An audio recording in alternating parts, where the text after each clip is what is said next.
Hello lovelies, welcome to the channel.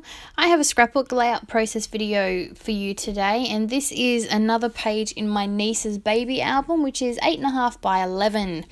So I've been playing with watercolors a lot lately. I've done it in my art journal page, in my art journal and in my journal, and I thought I might attempt to create a background with some watercolors. So I really like how by changing the amount of water when you use watercolors that you can get a really nice light background but still get some nice bright vibrant color, if that contradiction makes sense to you. So I'm going with a pink and purple palette today, and when you see the photo you will see why. I'm drawing inspiration from the photo, and in the photo it's actually my niece's hat. So we went for a walk on Wednesdays. Me and my two sisters go for a walk, and of course little Munchkin tags along. And on this day she had this really cute hat. So her mum had recently bought her this really cute cap, and we couldn't help but take some photos, and we ended up with this really cute little cheeky one, so I wanted to scrapbook it. And I thought the background, the pink and purple watercolor background, would be just perfect for this. So here's my photo. Here's my gorgeous niece. And this is just part one of my background. So what I wanted to do is, my favorite technique with scribble sticks is to use them to ink up my stamps. Now, that might be a bit confusing if you haven't seen it done before, but it is so much fun. So if you don't know what scribble sticks are, they are a Dina Wakley product, and they are basically pigment-filled crayons. They are water-soluble, and they are just so much fun to play with. Very, very versatile too. And in this case, what I'm going to do is I'm going to choose a stamp, and in this case I'm choosing the butterfly. And I've picked out my scribble sticks. Now I've gone for magenta and night. Night is my absolute favorite color out of these scribble sticks. For some reason, when you use it the way I use it, it takes on a whole different color. I just love it. It's my favorite. So I've picked the night for some contrast. And so what I'm doing is I'm getting my Ranger Distressed Mist bottle, and I'm giving the stamp a light mist of water first.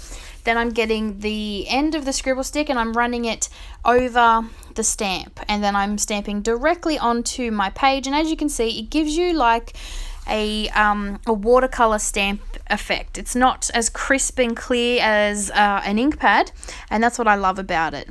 Now I'm going in with the night, but what I'm doing off to the left is I'm stamping off on some cardboard first in some cases, so I can get two different tones of color. So I've got the rich color from when I stamp it the first time, and then the more times I stamp off that color, it gives me a lighter image, and that's what I really love. I'm having a lot of fun doing this. So as you can see, I've stamped that butterfly a couple of times in the same area-ish, and that's because I knew where my photo was going to go, and I did want a little bit peeking out behind it, but I just kept putting it in the wrong spot.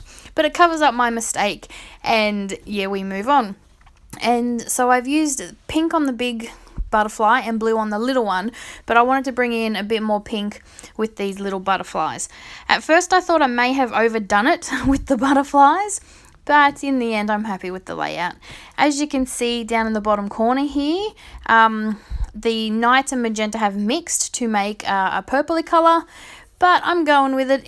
It matches my layout. You know, I've got the pink and the purple, and I've got the night for contrast, which I absolutely love.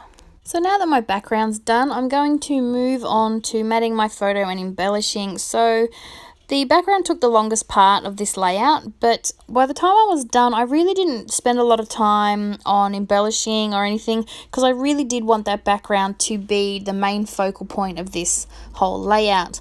And I'm really trying to move away from making all these layouts look very similar. So far, all the ones I've done have the same sort of sized photo in the same area, and the few mixed media ones I've done, they're starting to look the same. So I really wanted to try and move past that. I'm struggling with the 8.5 by 11. I'm used to having more real estate to play with 12 by 12, but her album is an 8.5 by 11. So I'm trying to find some inspiration for some 8.5 by 11 layouts that don't all look the same, because I really want to make sure that we've got some good variety in her album. So I'm just, I went through my stash of papers and found some Cocoa Vanilla papers from the Bohemian Dreams range that matched my colour palette beautifully, and I'm using that to mat her photo. And then because I store all my bits and pieces together in collections, I also found that that's where the embellishments were as well, so I just pulled it all out and just use it all together. I did back my photo on some white tissue paper as well. Well, not tissue paper, it's deli paper actually. And yes, but my phone rang just as I was doing that and it cut off my recording, so we missed that part. But all I did was just mat it on some deli paper and trim that down. I just wanted to put a bit of a white layer behind my photo mat so it stands out from my mixed media background. So I'm just going through the die cuts at the moment, and I'm pulling out ephemera that matches my colour scheme. So I'm getting out the flowers and the feathers and things just that match the colours. So I didn't want to bring in any other colours. I wanted to stick to the pink, the purple, and that navy bluish. It's not really navy blue, but just that blue tone. And this is where I struggle for a little bit, because I didn't know where I'd put a title or what I was going to call this page.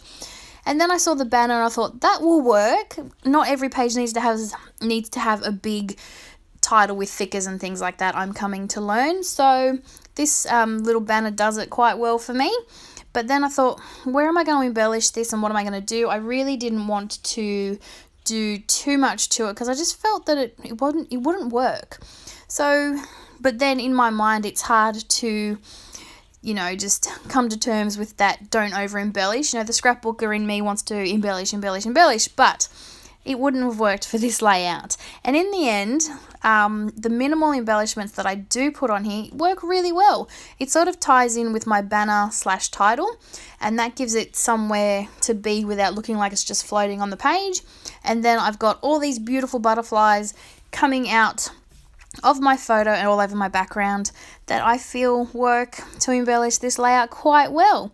So sort of like a 2-for-1. So I've used some foam to give the layout some dimension so everything's not too flat. So I bumped up one of my flowers and also my banner.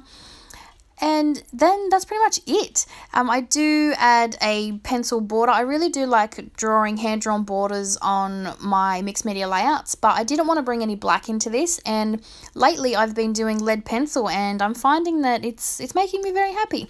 So it's giving me that border, but it's not giving me that harsh black. So that's going to be it for my layout. So thank you for watching. I hope you have enjoyed the video and I'll be back real soon with more. Bye for now.